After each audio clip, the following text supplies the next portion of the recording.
नमस्कार दोस्तों, स्वागत है आपका बातें जीएस की चैनल पर, जहां हम बात करते हैं जनरल स्टडी के उन टॉपिकों के बारे में जो न सिर्फ परीक्षा उपयोगी होते हैं बल्कि देश दुनिया के बारे में भी समझने में मदद करते हैं।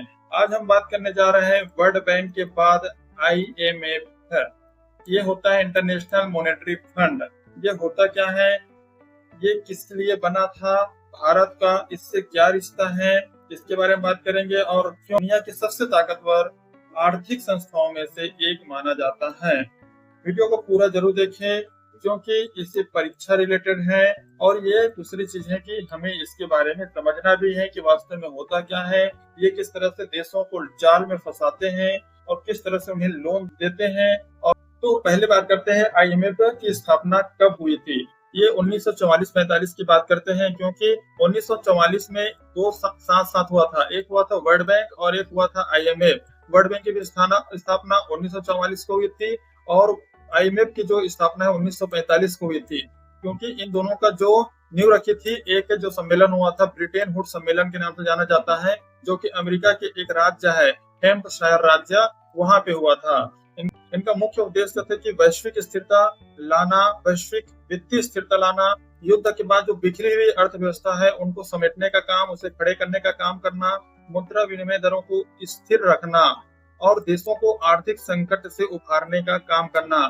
जो देश संकट में है जैसे कि श्रीलंका था, अभी बीच में पाकिस्तान था, तो विभिन्न प्रकार के शर्त बना के IMF क्या करते हैं, लोन देते हैं और यही काम है इनका कि ये आर्थिक सहायता देके उन देशों को उभारने का काम करता है। 1945 में एक औपचारिक शुरुआत हुई। 27 दिसंबर 1945 को IMF अस्तित्व में आया और इसमें अगर बात किया जाए तो टोटल 190 प्लस सदस्य हैं।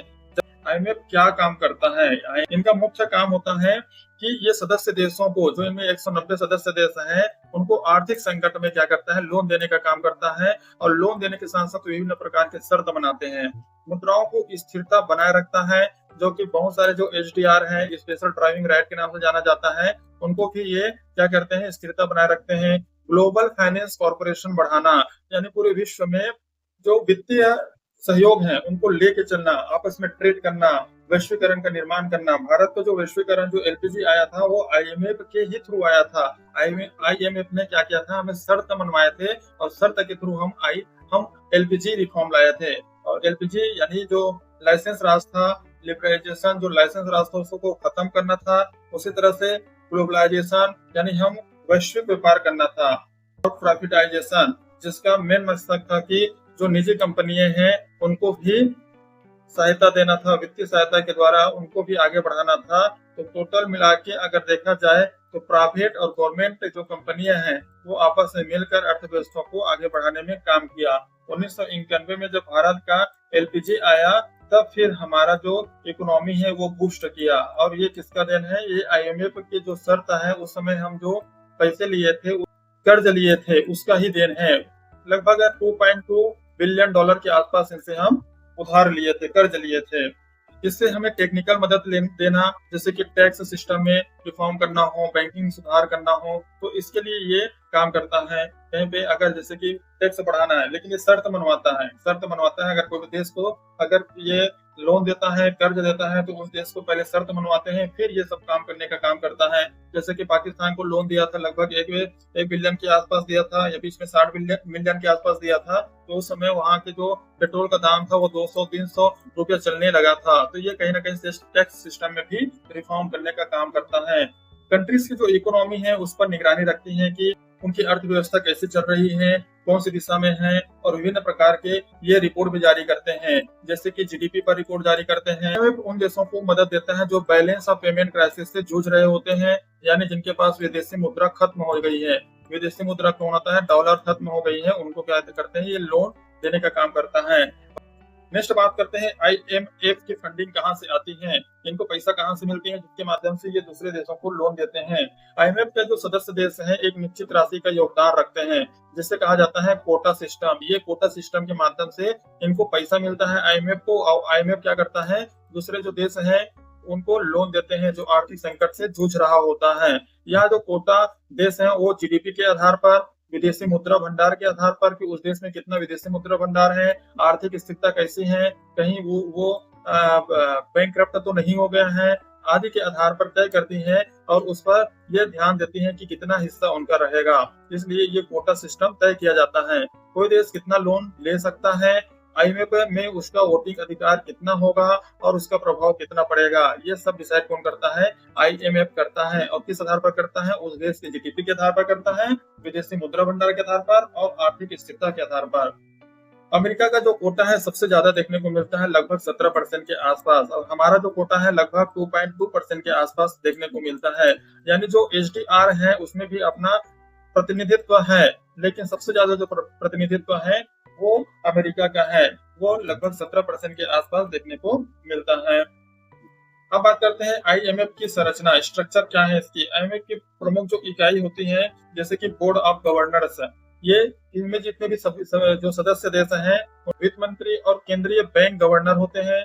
एग्जीक्यूटिव बोर्ड 24 निदेशकों का एक समूह होता है जो निर्णय लेने में सहायता करते हैं। एक होता है इसमें मैनेजिंग डायरेक्टर जो इनका प्रमुख होता है। क्रिस्टलिना इसमें एमडी है। आईएमएफ का जो मुख्यालय है वाशिंगटन डीसी यूएसए में स्थित है।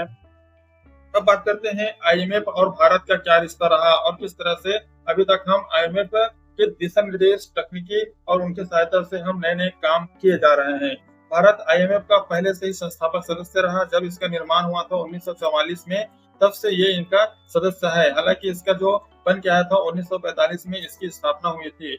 भारत को आईएमएफ से पहली बार जो लोन मिला था 1948 में ही मिला था। 1981 में भी कुछ ऑयल संकट हुआ था तो भी से कुछ लोन हम आईएमएफ से लिए थे। 1991 में जब भारत में एक आर्थिक संकट उत्पन्न हुआ था, आर्थिक संकट का सामना करना पड़ा, उस समय हमारे पास विदेशी मुद्रा जो भंडार था वे खत्म हो गया था और अपने यहाँ के जो गोल्ड है उनको भी गिरवी रखना पड़ गया था। तो फिर हम आईएमएफ से लगभग $2.2 बिलियन का लोन लिया और उसके बाद ये जो आईएमएफ है हमें शर्त मनवाने के लिए, आर्थिक सुधार करने के लिए बोला, जिसमें हम जो भारत है वो एलपीजी रिफॉर्म लाया, लिबरलाइजेशन, प्राइवेटाइजेशन और ग्लोबलाइजेशन नीति को अपनाया और इन्हीं के माध्यम से भारत की इकोनॉमी को बूस्ट मिला। आज भारत आईएमएफ के टॉप योगदानकर्ताओं में से है।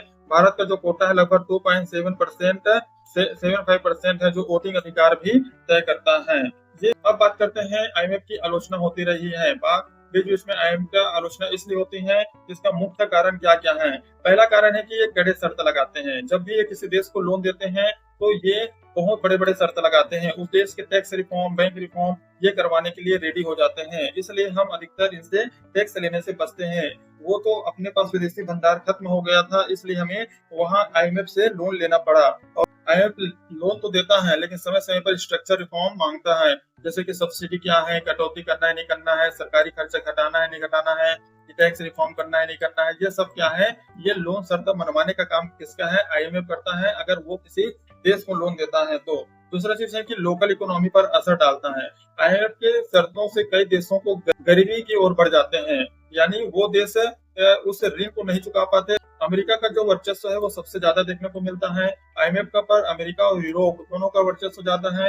विकासशील देशों की आवाज इसमें कमजोर होती है और आंतरिक सुरक्षा की कमी देखा जाए तो इसमें कोटा सिस्टम है जो कि कहीं ना कहीं पारदर्शिता नहीं है। बात करते हैं कि आगे इसकी क्या रिफॉर्म होना चाहिए।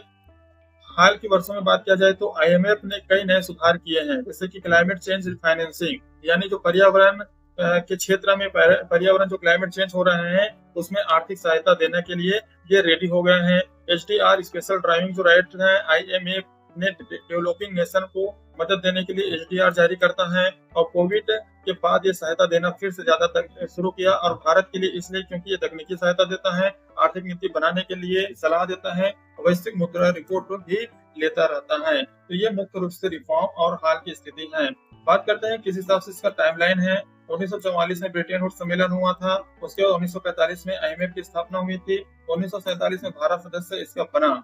1991 में हमें इनसे कर्ज लेना पड़ा, एलपीजी रिफॉर्म हम इसी के थ्रू किए। 1920 में कोविड राहत के लिए हम यहाँ से इनसे तकनीकी सहायता मांगे और आर्थिक सहयोग भी दिया। 2023 में बात किया जाए तो आईएमएफ और इंडिया के बीच देखा जाए तो क्लाइमेट टॉक हुआ है, जिसमें जलवायु परिवर्तन को किस हिसाब से नापा जाए, किस हिसाब से देखा जाए और उसमें किस हिसाब से कार्रवाई किया जाए, इसके बारे में भी बात किया गया है। अब बात करते हैं लोन प्रोग्राम। इनका जो लोन प्रोग्राम है किस हिसाब से होता है, जैसे कि लोन टाइप में, जैसे कि एसबीए अगर इसका लोन है तो वो क्या है 1 से 2 साल तक ही रहता है।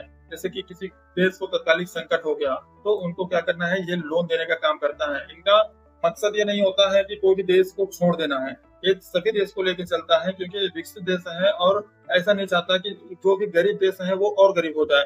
अर्जेंटीना को ये दिया हुआ है लोन। इसी तरह से ईएमएफ इसका लोन टाइप है, ये 3 से 4 साल का होता है। स्ट्रक्चर सुधार के लिए देता है, जैसे पाकिस्तान को दिया है। पीआरजीटी होता है 5 से 10 साल के लिए होता है। जो गरीब देश हो गया है उनकी सहायता के लिए इसे देता है। नेपाल है आरएफआई अल्पकाल के लिए इसे देता है, इमरजेंसी फंड कहते हैं। श्रीलंका को इस तरह से ये कर्जा दिया था। तो अब बात करते हैं इसका निष्कर्ष क्या निकाले कि आईएमएफ कितना अच्छा है और कितना बेकार है। आईएमएफ एक हिसाब से देखा जाए तो कहीं ना कहीं ये वित्तीय सहायता देने के लिए अच्छा वित्तीय संस्था है, क्योंकि ये जितने भी जो गरीब कंट्री हैं या फिर कोई आर्थिक स्थिरता से जूझ रहा है, आर्थिक असमानता उत्पन्न हो गई है या पूरी तरह से उनके यहाँ विदेशी मुद्रा खत्म हो गई है, तो उन देशों को लोन देने का काम करता है, उन देशों को उभारने का काम करता है। ये तो सही है, लेकिन दूसरी ओर इतना ज्यादा शर्त लगा देते हैं कि उन देशों को ये लोन चुकाते चुकाते वो उभर ही नहीं पाते, तो ये एक प्रकार की इसके ड्रॉबैक भी हैं। तो आईएमएफ एक वैश्विक आर्थिक बैलेंस बनाए रखने वाली संस्था है। यह जरूरी नहीं कि इसकी नीतियां न्याय संगत हो और विकासशील देशों के हितों का ध्यान रखे। ये हो सकता है कि ये कहीं न कहीं विकसित देशों द्वारा बनाया गया एक संस्था है और ये विकसित देशों के इशारे पर चलने वाली संस्था है। भारत जैसे देशों के लिए आईएमएफ मदद का जरिया भी है और एक नीति सलाहकार भी है। कहीं न कहीं हमें तकनीकी के आर्थिक सलाहकार ये सब हमें आईएमएफ के थ्रू ही मिलता है। अगर वीडियो अच्छा लगे तो हमारे यूट्यूब चैनल को सब्सक्राइब करें, शेयर करें। मिलते हैं नेक्स्ट वीडियो में, तब तक के लिए जय हिंद।